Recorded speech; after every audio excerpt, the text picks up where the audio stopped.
Yep, you're right. There's a different side of me that comes to life that is hard to bring to life on foreign soil. Well, we had a few days there before the meeting started, but then when they did, your first one was with and some exclusive members of Bollywood. Now, this was a follow-up to another meeting that had taken place. Is that correct? That's right. And, of course, growing up in India, the film industry is big, as you know. I mean, it's supposed to be, I think, the largest movie-producing nation in the world. And actually, one or two names I was familiar with from my youth. And then there's the up-and-coming stars. And then, of course, there's television, which wasn't there when I was growing up. Yes, it was a very unique setting and very privileged setting for me to be able to talk to some of the producers, some big names whose children are now in the movies. But when you think about the audience, there's primarily Hindu, Muslim, Buddhist, Sikh, Jains, that kind of background. I think as far as I remember, there was only one or two maybe from a nominal Christian background. But it was a thrill to be able to speak to them on issues of pleasure and entertainment and all of that. Yeah, it was a closed setting. It was very unique, and the response was absolutely fantastic. In fact, some of them are still in touch with me by email or by text messaging, continuing the discussion on issues that I dealt with while I was there. You mentioned before that sometimes they're under quite a lot of pressure to keep any questions they may have quiet. Hearing what you just said about the fact that there's still 4 or 5 religions that are predominantly represented in that group, why is it that thoughts regarding Christianity still have to be kept under wraps sometimes? It's the same actually out here when you think about it. Groups of academics, entertainers, and political leadership, they like the privacy of their lives, and I fully respect it. I understand how they feel, how they think, because sometimes people leverage that setting to their own advantage and like to bring out the big names or talk about their personal struggles as if you're now privy to it, therefore you are somebody special in the process. That's the reason. And religion is a very volatile subject, personal subject to them. But I was fascinated by the questions they asked. Questions like, who is God? Questions like, how does one find hope within themselves, which is fascinating to me because we think success stories don't normally bring about such questions, but they, I think, do even more. It would be like walking to the dressing room of a big baseball team here, a football team here, and having the big name performers asking you questions on life and meaning. We assume that because they are on the screen, they have put all of life together, and they haven't. Life's questions are haunting, whether you're on the street trying to make a living or whether you're in the media with a big recognizable name. In fact, I think sometimes the bigger the success, the greater the emptiness. Because they've reached certain levels and the answers are not there in their success. They have to dig deep still to find answers for the soul. When you're with the Bollywood actors, you were speaking to those who were already established in the industry, but you had the opportunity to speak to students who are really up and coming. They're going to be the next generation of those that influence the film industry out there. You spoke at the Whistling Wood Film Institute, which is one of the most prominent academies out there. It's affiliated with a lot of well-known people, both in Bollywood and Hollywood. I was pretty impressed with a lot of the names they had there. You mentioned that it was the dean of the student body who invited you, kind of took a personal risk not knowing what exactly you would say, but then he himself asked a pretty powerful question during the Q&A time. He wrote it down and handed it in. So what was your interaction like with both him and the students? Yeah, that was fascinating. I remember, of course, you being there and 2 or 3 of the others with me. There are actually 2 people. The dean wasn't present at that. He was traveling overseas. But you're right, he's the one who invited me and took a big risk. But then the dean, interestingly, was an overseas person, an international person. But the president of the Film Institute is an Indian gentleman whom you met and we got to meet, who did ask the very interesting question. And actually the president is the key figure out there, being first Indian and secondly a more recognizable name in the film industry. Yes, it was a risk for both of them. Because of the nature of the subject, it is impossible to talk about finding meaning in life beyond the box office without going to spiritual questions and spiritual issues. And as you well remember, some of the young actors and actresses budding, and some of them actually still recognizable names, just surround you after a meeting such as that.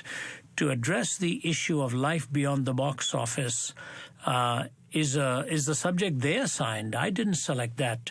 And to find their interest level so transparent. And his question, if I remember right, was something about competition.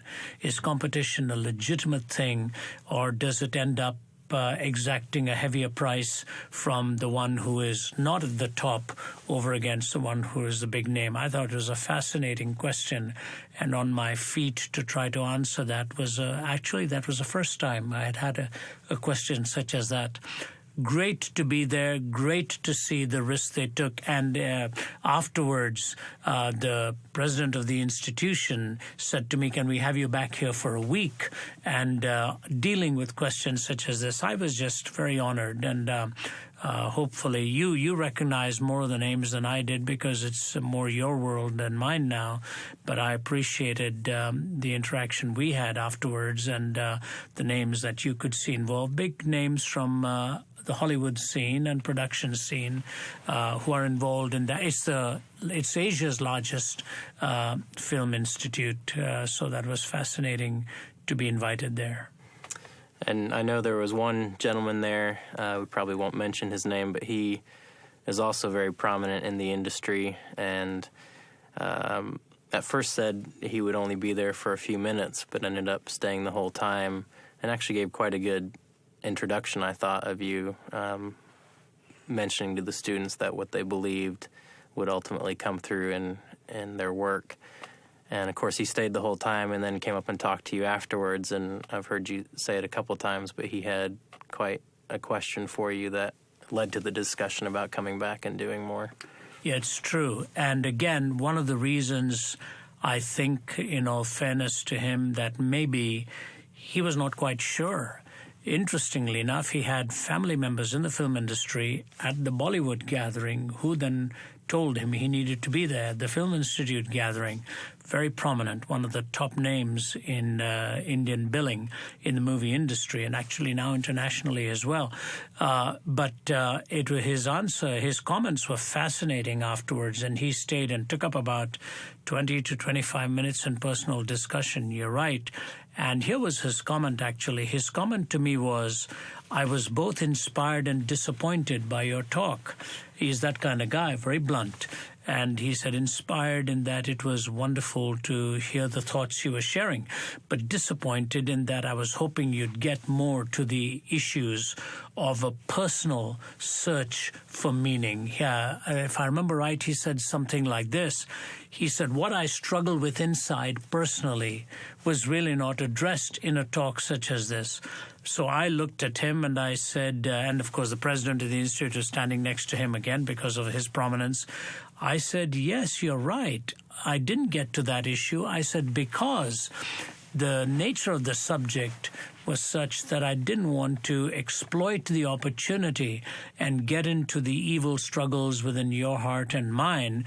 It would have been rather presumptuous for me to do that. I said, now, if this gentleman, who is the president here, were ever to have me back to address an issue like that, I'd be very happy to do it. But I felt I might be crossing the line of the privilege that was given to me. And the president immediately, at that point, came into the conversation and he said, thank you for being that quite respectful and not just taking any moment you saw as an opportunity to express your own faith. He said, because of the way you have honored that trust, I would like to have you back. And I would like to have you for a whole week, and there'll be no constraints on you. If the students want to ask that nature of question, you'll be free to answer it. Son, the thing is, you have to earn the right to be heard. And I think that's the key in cross-cultural communication. People are very nervous about the lines you might cross. And it's true here in the academic arena. People take a risk when they bring you in and put their name behind it. So I think this would now be my second visit when I go back to the Film Institute, but my third visit with the stars. So by being cautious and not being carefree in sort of dealing with the subject, I think it has built a good rapport for me. I'm thrilled, actually. If my father were alive and my parents were alive, they would have seen this as a dream opportunity and how God has orchestrated it. So I'm really looking forward to getting back there. Shifting gears kind of from, the glitz and glamour of India, another reason we were there was for a ministry which deals with the darker side there, and that was Bombay Teen Challenge, which was celebrating their 20th anniversary. And Devraj has worked over the years, ministering to and rescuing women who are trapped in the sex industry, rescuing a lot of their children, and rescuing those who are runaways or just living on the streets. And it was the first time I had seen it. I know you and Naomi and Mom had seen it before, but even with all the comments I'd heard before, it was still a painful thing to see. We did have the opportunity of seeing one girl rescued as we were there. I think she was 21 or 22 and had been there for almost 11 years. And while we were there, they took her to her new home, which was quite fascinating to see. But I remember, and I'd heard you say this before, but you talked about the first time you heard about that part of Mumbai and how it was so difficult to believe. And I was wondering if you could share that. Yeah, it was actually from in one sense, from an imaginary world in the movies to the real world of the streets of Mumbai. There were two contrasting settings, and some pretty big dignitaries were there from the commercial world and from political world and so on for the 20th anniversary of Bombay Teen Challenge, and Naomi, of course, being so involved in raising funds for that incredible work. It was, you're right, it was a story in the making as we saw this young woman who had not yet come through all the way, but was literally in the act of being rescued to tell her story on the screen then, and actually be in the audience listening to herself, unable to separate between what she was going through inside and what she was sharing to the audience. I remember the first time I saw that. That's why I encouraged Naomi to get involved in this. I had heard somebody talk about women sitting in cages being marketed in this part of Mumbai. And I remember telling Mom at that time, I can't believe that. I think it's exaggerated what I've just heard. I was in Amsterdam speaking for Billy Graham. The year was 1983 or 86, one of those two conferences, I forget which one of the two, when he said he'd just been to Mumbai. This guy is also of Indian stock, but now living overseas, and he saw women behind cages being marketed. And when he finished, he said, Ravi, have you ever been there? I said, no, I've never been there. And this was on the streets of Amsterdam. I'd finished speaking, and he was telling me about this. So after he left, I told Mom, I find it hard to believe that something like this could go on under the watch of powers that be, civic authorities, and so on, and nobody would intervene. It was a few years later. Mom and I were visiting Mumbai, and I told the taxi driver, and actually it was even Michael Ramsden, our colleague from England, was with us in the taxi. And I said, Michael, would you be willing to go there if he says, yes, there is such a place? And so I asked the taxi driver in Hindi, I said, somebody once told me this story, and he said, Hanji, Hanji, which means, yes, sir, there is such a place. I said, I don't want to get out of the taxi, but would you just drive me through there with my wife and my colleague? This was a mid-afternoon. And I was stunned, absolutely stunned. Now, to be truly reflective, they weren't cages as much as they were back verandas of small, dingy, dark apartments, and there were bars, iron bars, and the women would be standing holding on to it. They looked like cages if you just zoomed in on it, but it was part of a back setting to these apartments where these women were kept, and they'd be standing there, and the people walking on the street, workers and laborers, would want one of them. It was literally dirt cheap from what I'd heard. Very tragic, and hence every 3 or 4 3 or 4 stops, you'd see a sign for AIDS and a dispensary, a clinic, and so on. This was absolute exploitation of young lives and older lives. People who just were out of poverty were making a living. So that's going back 20 years. And then Naomi picked up the work with the support with Team Challenge when her opportunity came. And now, 20 years later, to be seeing what God had done. Teen Challenge is something that was going on outside of our work. We just connected with them, and Devraj does an extraordinary work there in the rescue and the rehab, and he has 3 or 4 facets to it, including children born as a result of this kind of lifestyle, and sometimes children with AIDS, and the work he's done there is remarkable. So for me to be able to speak at this in their 20th anniversary was almost like a fitting punctuation mark in my own life to hear about it, get involved in it. RZIM's Wellspring International getting in the funding as one of the agencies that helps Devraj accomplish this vision, and then to see a young woman's story being enacted before our eyes. Yeah, it was life-changing for you to be there, and life-changing for me to be there. But that was India. Anyone who's seen the movie Slumdog Millionaire will see the glory and the shame of any culture.